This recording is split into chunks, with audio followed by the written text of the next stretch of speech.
Hai semuanya, ketemu lagi sama aku di channel Mabita. Semua orang punya cerita. Apa kabar kalian semua? Semoga selalu sehat ya. Seperti biasa, di Mabita kita akan membahas berbagai kisah menarik, nyata, dan penuh cerita. Nah, di video kali ini aku akan membahas satu kisah yang ingin sekali aku ceritakan pada kalian. Sebuah kisah kelam tentang salah satu serial killer paling terkenal dan paling banyak dibicarakan di dunia. Siapa lagi kalau bukan Ted Bundy? Ted Bundy dipercaya telah membunuh 36 orang, meskipun jumlah sebenarnya diduga bisa jauh lebih banyak.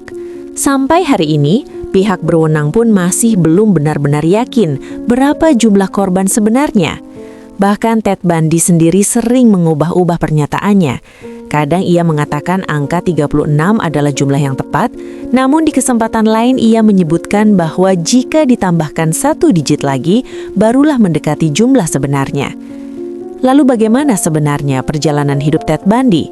Apa yang membentuk kepribadiannya, dan bagaimana semua ini akhirnya membawa dia ke jalan kejahatan? Yuk kita bahas!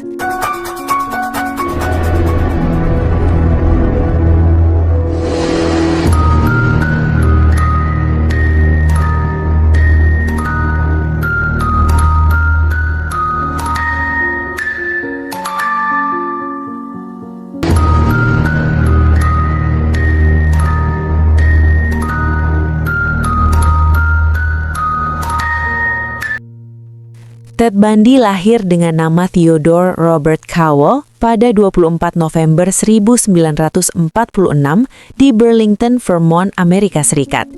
Ia lahir di sebuah panti untuk wanita yang hamil di luar nikah. Ibunya bernama Eleanor Louise Cowell yang biasa dipanggil Louise. Louise dikirim ke panti tersebut oleh orang tuanya, Samuel dan Eleanor Cowell, karena ia hamil di luar pernikahan dan keluarganya merasa malu. 3 bulan setelah Ted lahir, Louise kembali ke rumah orang tuanya dan Ted dibesarkan oleh kakek dan neneknya. Namun sejak kecil, Ted tidak pernah diberitahu bahwa Louise adalah ibu kandungnya. Ia diberitahu bahwa Louise adalah kakaknya, dan kebenaran ini baru ia ketahui ketika ia sudah beranjak dewasa. Tentang ayah kandung Ted, terdapat banyak versi dan rumor. Rumor yang paling populer menyebutkan bahwa ayah kandung Ted adalah kakeknya sendiri, Samuel Cowell, yang diduga telah memperkosa Louise. Namun Louise sendiri sering mengubah-ubah pernyataannya. Kadang ia mengatakan ayah Ted hanyalah seorang pria asing, dan di lain waktu ia menyebut ayah Ted adalah seorang veteran angkatan udara bernama Lloyd Marshall. Ted sangat menghormati kakek dan neneknya, terutama kakeknya. Neneknya adalah sosok yang pendiam dan pemalu, jarang keluar rumah. Sedangkan kakeknya dikenal sebagai pria yang keras, temperamental, kasar secara fisik, bahkan dilaporkan sering melakukan kekerasan terhadap istrinya dan menyiksa hewan. Meski begitu, Ted kecil menjadikan kakeknya sebagai panutan. Seiring bertambahnya usia, Ted mulai merasa marah dan kecewa karena ibunya tidak pernah mengatakan kebenaran tentang asal-usulnya. Bahkan di kemudian hari, ia menyalahkan ibunya atas semua kejahatan yang ia lakukan. Pada tahun 1951, saat Ted berusia 5 tahun, Louise pindah ke Tacoma, Washington dan menikah dengan seorang pria bernama John Bundy. John kemudian mengadopsi Ted dan nama belakangnya berubah dari Cowell menjadi Bundy. Namun menurut pengakuan Ted, ia tidak pernah merasa benar-benar menjadi bagian dari keluarga Bundy. Sebagai anak tertua dari 5 bersaudara, ia merasa kurang mendapat perhatian. Rumah mereka kecil dan penuh, membuat Ted kesulitan menyesuaikan diri. Saat SD hingga SMP, kehidupan sosial Ted terbilang cukup baik. Ia punya banyak teman dan terlihat populer. Namun saat SMA, ia mulai menyendiri dan merasa kesulitan bersosialisasi. Meskipun dari pandangan orang lain, ia tetap terlihat normal dan cukup disukai. Di masa SMA inilah Ted mulai mencuri. Jika ia menginginkan sesuatu yang tidak bisa dibelikan oleh orang tuanya, ia akan mencurinya dari orang lain. Karena dilakukan saat masih di bawah umur, semua catatan kejahatannya dihapus ketika ia berusia 18 tahun. Setelah lulus SMA, Ted melanjutkan kuliah di University of Puget Sound pada tahun 1965. Setahun kemudian, ia pindah ke University of Washington untuk mempelajari psikologi. Di sana, ia bertemu dengan seorang wanita bernama Stephanie Brooks. Stephanie berasal dari keluarga kaya, ambisius, dan memiliki harapan besar tentang masa depannya. Hubungan mereka berakhir pada tahun 1968 karena Stephanie menilai Ted tidak memiliki motivasi dan ambisi dalam hidupnya. Perpisahan ini diyakini menjadi salah satu titik balik paling fatal dalam hidup Ted Bundy. Di periode yang sama, Ted juga mengetahui kebenaran tentang asal-usul kelahirannya setelah melihat akta kelahiran yang mencantumkan Louise sebagai ibu kandungnya. Kombinasi antara ditinggalkan oleh Stephanie dan mengetahui identitas aslinya menjadi pukulan besar bagi Ted. Sejak saat itu, sikapnya berubah drastis. Ia menjadi sangat fokus, ambisius, dan perlahan mulai berjalan menuju sisi gelap hidupnya. Pada tahun 1969, Ted bertemu dengan seorang wanita bernama Elizabeth Klopfer. Mereka menjalani hubungan yang putus nyambung selama bertahun-tahun, hingga akhirnya nanti Ted tertangkap. Pada tahun 1970, Ted mendaftar kembali untuk berkuliah di University of Washington, namun kali ini ia mengambil jurusan psikologi. Setelah resmi menjadi mahasiswa, Ted dikenal sebagai mahasiswa yang sangat dihormati oleh teman-temannya. Ia berhubungan baik dengan para dosen dan profesor, serta sering menjadi yang teratas di kelasnya dalam berbagai hal. Pada tahun 1971, Ted bekerja di Seattle Suicide Hotline Crisis Center. Tugasnya adalah berbicara dengan orang-orang yang mengalami krisis emosional dan berusaha mencegah mereka melakukan bunuh diri. Di sanalah Ted bertemu dengan seorang wanita bernama Ann Rule.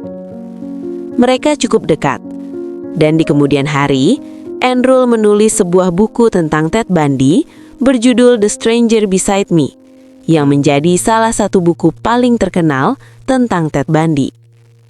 Buat kalian yang belum membaca buku ini, aku sangat merekomendasikannya. Buku ini menarik karena memperlihatkan kehidupan sehari-hari seorang serial killer dari sudut pandang orang terdekatnya. Ann Rule sendiri adalah penulis buku kriminal yang sangat sukses dan juga mantan petugas polisi. Jadi seharusnya, ia adalah orang yang paling bisa melihat kejanggalan pada diri seorang pembunuh berantai. Namun Ann Rule mengaku bahwa ia tidak pernah melihat sesuatu yang benar-benar mencurigakan pada Ted. Yang ia lihat hanyalah Ted yang menawan secara fisik, bersikap ramah, dan terlihat sangat baik. Dan inilah kelihayan Ted Bundy, teman-teman.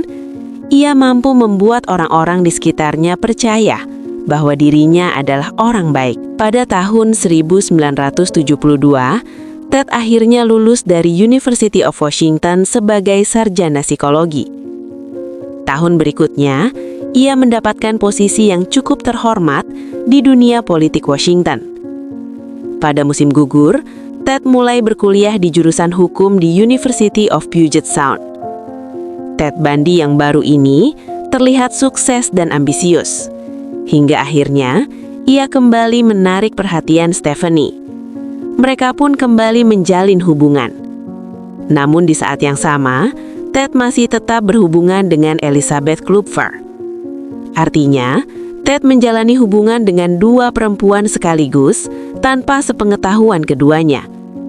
Dari kedua perempuan tersebut, Ted terlihat lebih serius dengan Stephanie. Ia melamar Stephanie, memperkenalkannya kepada teman-temannya sebagai tunangannya, dan membuat segalanya tampak sempurna. Namun pada tahun 1974, tiba-tiba Ted memutuskan hubungan dengan Stephanie tanpa alasan yang jelas. Ia bahkan menolak berkomunikasi dengannya. Stephanie tentu sangat bingung. Ia berulang kali mencoba menghubungi Ted, hingga akhirnya berhasil berbicara lewat telepon. Stephanie bertanya, Kenapa kamu tidak menghubungiku lagi? Kenapa kamu memutuskan hubungan ini? Aku salah apa?" Lalu Ted hanya menjawab, "Stephanie, apa yang kamu bicarakan? Aku tidak mengerti." Lalu langsung menutup telepon. Dan dari sinilah terungkap bahwa Ted kembali bersama Stephanie hanya untuk balas dendam. Diyakini bahwa kejahatan pertama Ted Bundy dimulai pada tahun 1974, tak lama setelah ia memutuskan hubungan dengan Stephanie. Ted memiliki sebuah rutinitas. Pada malam hari, ia sering mengintip rumah orang lain dari jendela. Namun pada Januari 1974, ia memutuskan untuk melakukan sesuatu yang lebih jauh. Ted Bundy masuk ke apartemen seorang wanita berusia 18 tahun bernama Karen Sparks. Saat itu Karen sedang tidur pulas. Ted mengambil sebuah tongkat kayu dari bawah tempat tidur dan memukul kepala Karen hingga ia pingsan. Setelah itu, Ted memperkosanya. Beruntung Karen berhasil selamat. Namun ia mengalami cedera permanen di bagian kepala. Selanjutnya, pada 31 Januari 1974, seorang wanita berusia 21 tahun bernama Linda Ann Healy pergi ke sebuah bar bersama temannya. Setelah pulang, ia kembali ke rumah yang ia tinggali bersama 3 teman wanitanya. Karena beberapa penghuni rumah memiliki kunci dan sebagian tidak, pintu rumah seringkali tidak dikunci. Malam itu pun pintu tidak dikunci seperti biasa. Kamar Linda berada di bagian bawah rumah, seperti basement. Setelah pulang, ia sempat menelpon pacarnya sebentar, lalu tidur. Sejak saat itu, Linda hilang dan tidak pernah terlihat lagi. Keesokan harinya, Linda seharusnya masuk kerja, tetapi tidak datang dan tidak memberi kabar apapun. Teman-temannya mulai khawatir, karena ini bukan kebiasaan Linda. Biasanya ia selalu memberitahu jika pergi kemanapun. Akhirnya mereka menghubungi polisi. Awalnya, polisi tidak terlalu khawatir karena Linda sudah berusia 21 tahun dan mungkin saja pergi tanpa memberitahu siapapun. Namun salah satu temannya menerima 3 kali panggilan telepon misterius. Si penelpon tidak mengatakan apapun. Karena keanehan tersebut, polisi memutuskan untuk memeriksa kamar Linda dengan lebih teliti. Saat kasurnya dibalik, ditemukan noda darah dalam jumlah cukup banyak. Dari situ, polisi menduga Linda telah diculik. Pelaku diduga masuk melalui jendela kecil di kamarnya, memukul kepala Linda dengan tongkat, lalu membawanya pergi. Korban Ted Bundy selanjutnya adalah seorang wanita berusia 19 tahun bernama Donna Gail Manson. Pada malam itu, Donna keluar dari asramanya untuk menonton konser. Namun, ia tidak pernah sampai ke konser tersebut karena di perjalanan ia bertemu dengan Ted Bundy. Donna tidak kembali ke asrama keesokan harinya. Namun, teman-temannya tidak langsung khawatir karena Donna sering menginap di rumah temannya dan baru kembali beberapa hari kemudian. Karena itulah, Donna tidak langsung dilaporkan hilang. Sekitar 1 bulan setelah kejadian tersebut, seorang wanita bernama Kathleen McChesney mengunjungi perpustakaan. Ia keluar dari perpustakaan sekitar pukul 10 malam dan berjalan menuju area parkir. Di sana, ia bertemu dengan Ted Bundy yang menyamar sebagai seorang mahasiswa. Ted membawa banyak buku, lalu dengan sengaja menjatuhkannya. Ted berkata, "Hei, bisa bantu aku membawa buku-buku ini ke mobil? Aku nggak bisa membawanya sendiri." Kathleen menjawab, "Oh iya tentu, sini aku bantu." Namun saat ia mulai membantu membawa buku-buku tersebut ke mobil, Kathleen mulai merasakan bahwa ada sesuatu yang tidak beres. Instingnya mengatakan, "Aduh, nih cowok nggak beres banget." Dan Kathleen mengikuti instingnya. Ia langsung melempar semua buku itu ke tanah dan berlari secepat mungkin. Untungnya, Kathleen berhasil kabur dan selamat. Namun kejadian ini justru membuat Ted semakin marah. Malam itu juga, ia menemukan korban selanjutnya, yaitu seorang wanita berusia 18 tahun bernama Susan Renkert. Susan menghilang saat sedang berjalan pulang menuju asramanya. Pada titik ini, polisi sebenarnya sudah mulai curiga, karena begitu banyak kesamaan dalam kasus hilangnya para wanita tersebut. Tidak mungkin semua ini hanya sebuah kebetulan. Namun, karena polisi tidak berhasil menemukan jasad para korban, kasus-kasus ini tetap dikategorikan sebagai orang hilang, bukan pembunuhan. Korban-korban Ted Bundy memiliki ciri fisik yang hampir sama, yaitu wanita berambut gelap dengan belahan tengah. Sangat mirip dengan Stephanie Brooks. Setelah beberapa kejahatan dilakukan, sikap Ted yang sebelumnya dikenal tenang dan mampu menguasai diri mulai berubah. Ia menjadi lebih pemalas, mudah marah, gampang emosional, dan mulai kehilangan kontrol. Pacarnya Elizabeth mulai merasa bahwa Ted berselingkuh karena perubahan sikapnya yang sangat drastis. Ted juga menjadi semakin tidak peduli. Ia sering bolos kerja tanpa alasan yang jelas. Pada Mei 1974, Ted memutuskan untuk memperluas area kejahatannya. Ia mulai beraksi di wilayah Oregon. Korban pertamanya di sana adalah Roberta Parks. Pada malam kejadian, Roberta sedang mengalami hari yang buruk. Ia bertengkar dengan pacarnya dan memutuskan keluar rumah untuk berjalan-jalan mencari udara segar dan mencernihkan pikirannya. Namun sayangnya, Roberta tidak pernah terlihat lagi setelah itu. Beberapa hari kemudian, tepatnya pada 31 Mei 1974, Ted menemukan korban selanjutnya, seorang wanita berusia 22 tahun bernama Brenda Carol Ball. Malam itu, Brenda ingin pulang dan sempat menelpon teman-temannya untuk menjemputnya. Namun tidak ada satupun yang bisa menjemputnya malam itu. Menurut teman-temannya, Brenda memang sering pulang dengan menumpang kendaraan orang lain. Kemungkinan besar, malam itu ia menumpang mobil Ted Bundy. Sejak saat itu, Brenda tidak pernah terlihat lagi. Namun teman-temannya tidak langsung berpikir yang aneh-aneh. Mereka baru melaporkan Brenda hilang 18 hari setelah kejadian. Yang menurutku pribadi, itu cukup parah. Lebih dari 2 minggu baru dilaporkan hilang. Korban Ted selanjutnya adalah seorang gadis berusia 18 tahun bernama Georgian Hawkins. Ia adalah gadis yang populer di kampusnya, cantik, dan memiliki banyak teman. Malam itu, Georgian berjalan pulang sendirian setelah menghadiri sebuah pesta perkumpulan mahasiswa. Di perjalanan, ia bertemu dengan Ted Bundy yang menyamar sebagai seorang pria penyandang disabilitas dan membawa koper. Tak lama setelah itu, Ted memutuskan untuk pindah ke Salt Lake City, Utah. Elizabeth tidak ikut bersamanya, dan hubungan mereka pun menjadi LDR. Namun, Ted sama sekali tidak setia pada Elizabeth. Selama berada di Salt Lake City, ia diketahui menjalin hubungan dengan setidaknya 12 wanita berbeda. Pada 3 September 1974, 3 hari setelah Ted pindah ke Salt Lake City, jasad Janice Ott dan Dennis Naslund ditemukan oleh seorang pemburu. Sejak saat itu, polisi benar-benar yakin bahwa mereka berhadapan dengan kasus pembunuhan, bukan sekedar penculikan. Antara 20 September hingga 8 November 1974,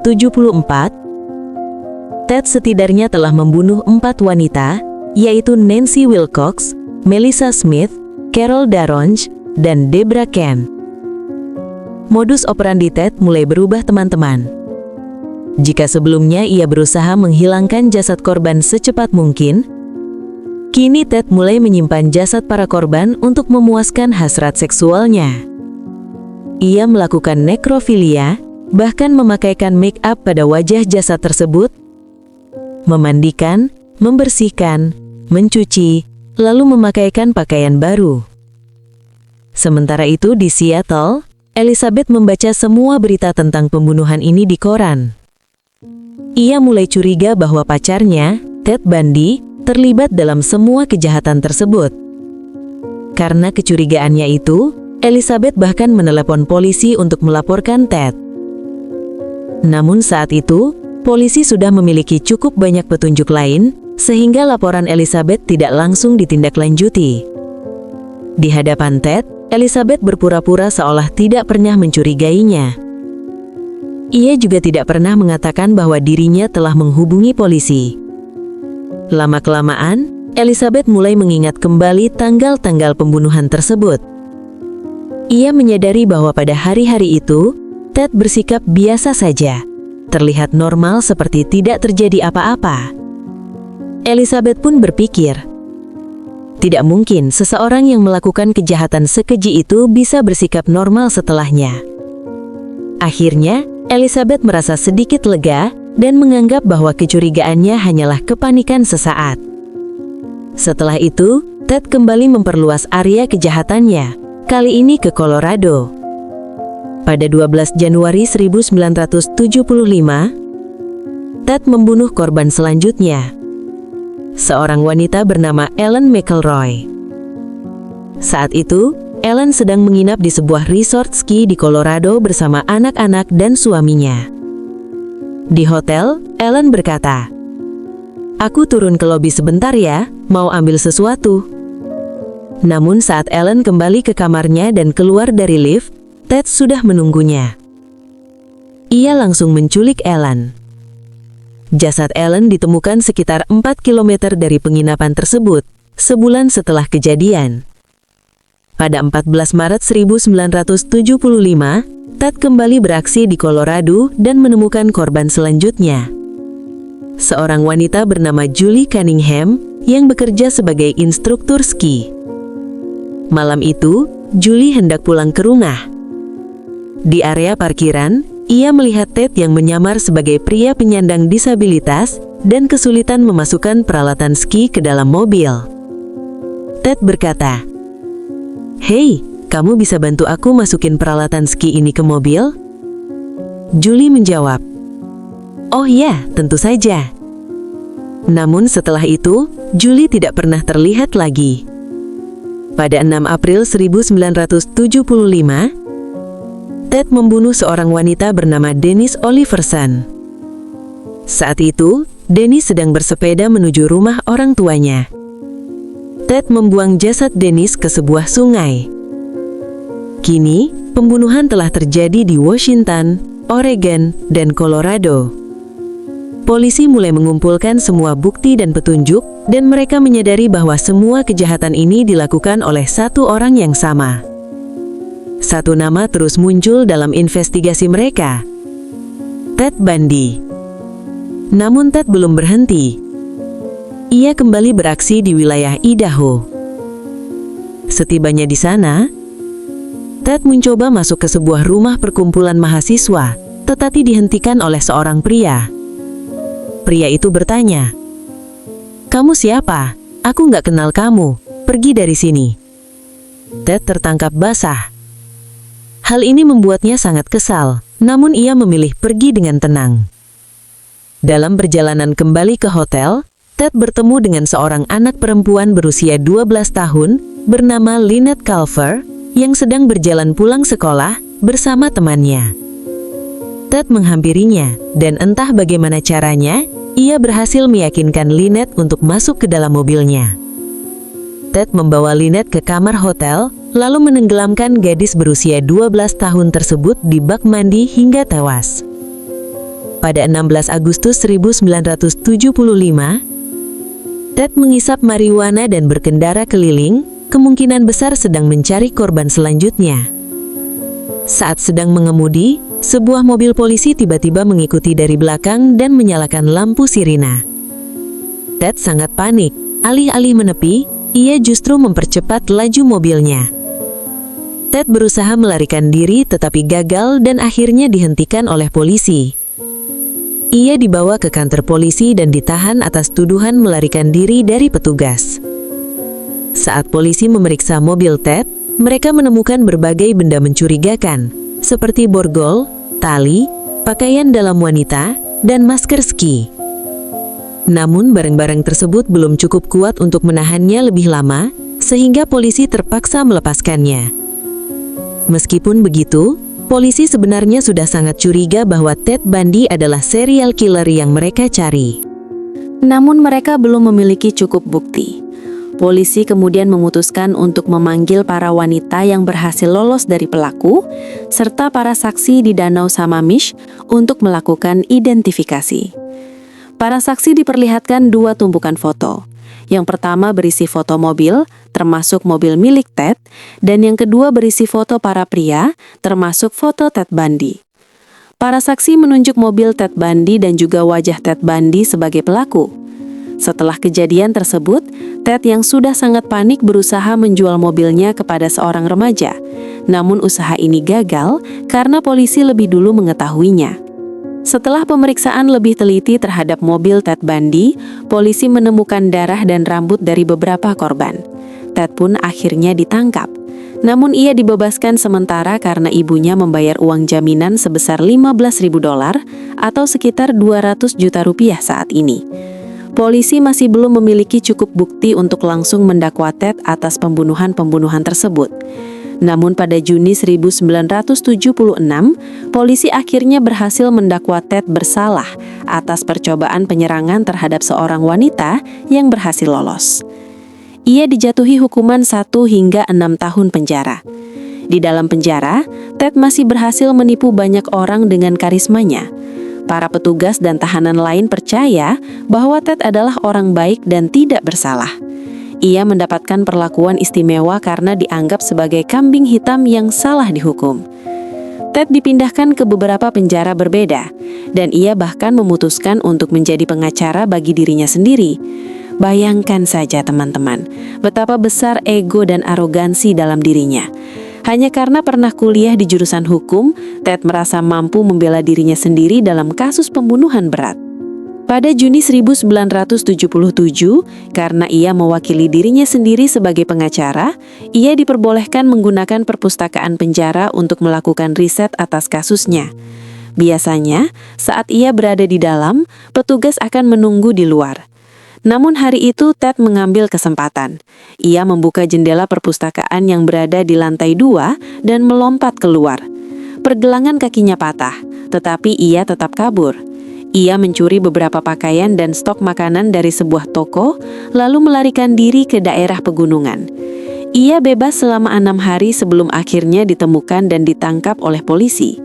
Setelah kembali di penjara, Ted masih belum menyerah. Ia kembali memikirkan cara untuk melarikan diri, kali ini dengan rencana yang jauh lebih matang. Ia berhasil menurunkan berat badannya sekitar 15 kg. Pada tanggal 30 Desember 1977, saat banyak petugas sedang libur Natal dan jumlah penjaga lebih sedikit, Ted membuat sebuah lubang di plafon selnya.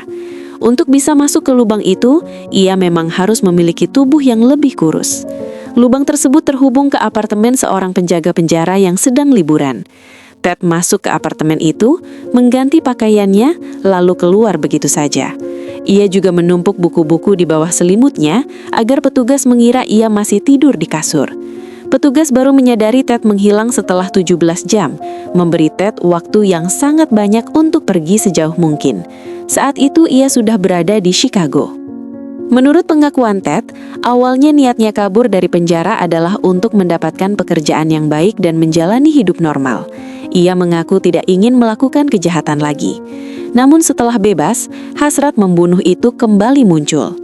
Pada 15 Januari 1978, Ted masuk ke rumah perkumpulan mahasiswi Universitas Florida melalui pintu belakang sekitar pukul 2.45 pagi. Di sana, ia mencekik dan memukuli 2 wanita hingga tewas, yaitu Margaret Bowman dan Lisa Levy.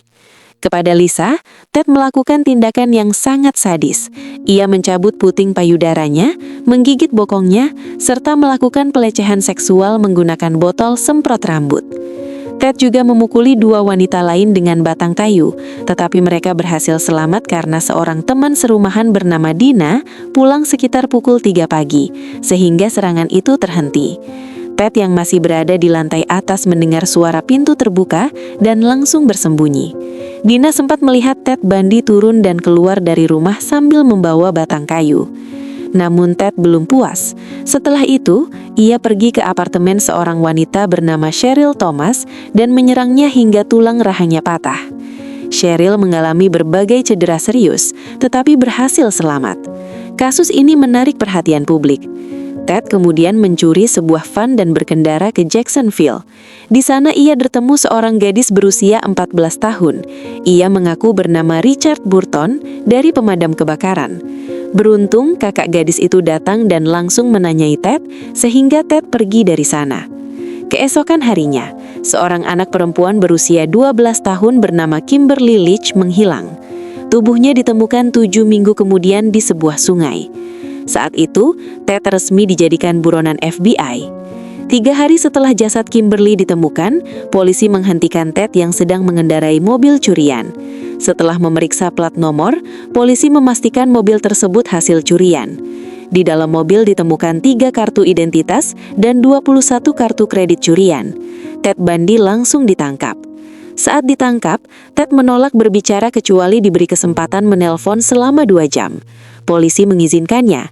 Ia menelpon Elizabeth dan meminta maaf atas apa yang ia akan dengar di media. Ia mengatakan bahwa dirinya sakit dan tidak bisa mengendalikan dirinya. Persidangan Ted Bundy menjadi sorotan besar media dan masyarakat. Ia didakwa atas banyak tuduhan. Meskipun memiliki 5 pengacara, Ted tetap ikut menangani pembelaannya sendiri. Pada 24 Juli 1979, Ted dinyatakan bersalah atas pembunuhan Margaret Bowman dan Lisa Levy, 3 percobaan pembunuhan, dan 2 kasus pencurian. Ia dijatuhi hukuman mati. Ia juga dinyatakan bersalah atas pembunuhan Kimberly Leach dan kembali dijatuhi hukuman mati. Fakta mengejutkan muncul saat persidangan kasus Kimberly Leach. Ted menikah dengan seorang wanita bernama Carol Ann Boone. Carol adalah wanita yang sangat dekat dengan Ted selama ia ditahan dan percaya sepenuhnya bahwa Ted tidak bersalah. Saat Carol dipanggil sebagai saksi, Ted justru melamarnya di ruang sidang. Carol menerima lamaran itu, dan menurut hukum setempat, pernikahan tersebut sah karena disaksikan oleh hakim. Carol rutin mengunjungi Ted di penjara, tetapi 2 tahun sebelum eksekusi, ia berhenti mengunjunginya dan memutus komunikasi. Saat itu, Ted mulai mengakui sebagian pembunuhan yang dilakukannya, dan Carol tidak lagi bisa mempercayainya. Carol bukanlah wanita yang terobsesi dengan Ted. Ada kelompok penggemar wanita yang rutin datang ke persidangan. Sebagian percaya Ted tidak bersalah. Sebagian lagi percaya ia bersalah, tetapi tetap mengaguminya. Beberapa bahkan meniru gaya korban Ted, mewarnai rambut dekap, membelah rambut di tengah, memakai pakaian dan riasan yang sama. Mereka ingin menjadi korban Ted Bundy, sesuatu yang sangat mengerikan. Ted Bundy menghabiskan 9 tahun di penjara sebelum eksekusi. Ia berkali-kali mengajukan banding, tetapi selalu ditolak. Untuk menunda eksekusi, ia mulai mengaku sedikit demi sedikit atas kejahatan lainnya. Dalam beberapa wawancara, Ted mengaku sejak muda ia suka mencuri dan senang mengontrol orang lain. Ia menikmati kekuasaan penuh atas para korbannya, bahkan hingga mengambil nyawa mereka. Pada Oktober 1984, Ted menghubungi seorang detektif bernama Robert Keppel, pemimpin tim investigasi kasus Green River Killer. Ted menawarkan bantuannya untuk menangkap pembunuh tersebut dengan alasan ia memahami pola pikir dan kebiasaan seorang serial killer. Namun bantuan Ted tidak langsung membuahkan hasil. Akhirnya diumumkan bahwa eksekusi Ted Bundy akan dilaksanakan pada 24 Januari 1989 dengan kursi listrik. Menjelang eksekusi, banyak pihak ingin mewawancarainya, tetapi Ted menolak semuanya kecuali satu, yaitu Dr. James Dobson, seorang psikolog dan pendiri Yayasan Kristen. Dalam wawancara itu, Ted menyalahkan pornografi atas kejahatannya. Ia mengklaim kecanduannya meningkat dari pornografi ringan ke yang lebih ekstrim, hingga akhirnya ia melampiaskan hasratnya di dunia nyata. Namun banyak pihak menilai pengakuan ini hanyalah bentuk manipulasi terakhirnya, karena saat itu sedang marak kampanye anti-pornografi. Hingga akhir hidupnya, Ted Bundy tetap berusaha memanipulasi orang-orang di sekitarnya. Kalau menurut aku, pornografi bukan menjadi penyebab utama Ted Bundy melakukan semua hal ini. Jadi ya teman-teman, walaupun mungkin memang pornografi itu menjadi salah satu pemicunya untuk melakukan semua kejahatan tersebut, dan memang pornografi itu tidak bagus, tapi Ted ini memang sangat suka menyalahkan orang lain atau hal lain atas apa yang dia lakukan. Awalnya, dia menyalahkan kakeknya yang katanya kasar dan suka menganiaya dia. Padahal di sisi lain, Ted juga bilang kalau dia sangat menghormati kakeknya. Lalu dia juga menyalahkan ibunya karena tidak pernah memberitahu kebenaran tentang asal-usul dirinya, sampai akhirnya dia bisa melakukan semua kejahatan ini. Kadang, dia juga menyalahkan masa kecilnya yang buruk. Padahal banyak juga orang-orang di luar sana yang memiliki masa kecil dan masalah seperti dia, tetapi mereka tidak berubah menjadi seorang pembunuh berantai. Ted Bundy memang bukan seperti serial killer pada umumnya, yang biasanya penyendiri, pendiam, tidak bersosialisasi, dan dikucilkan.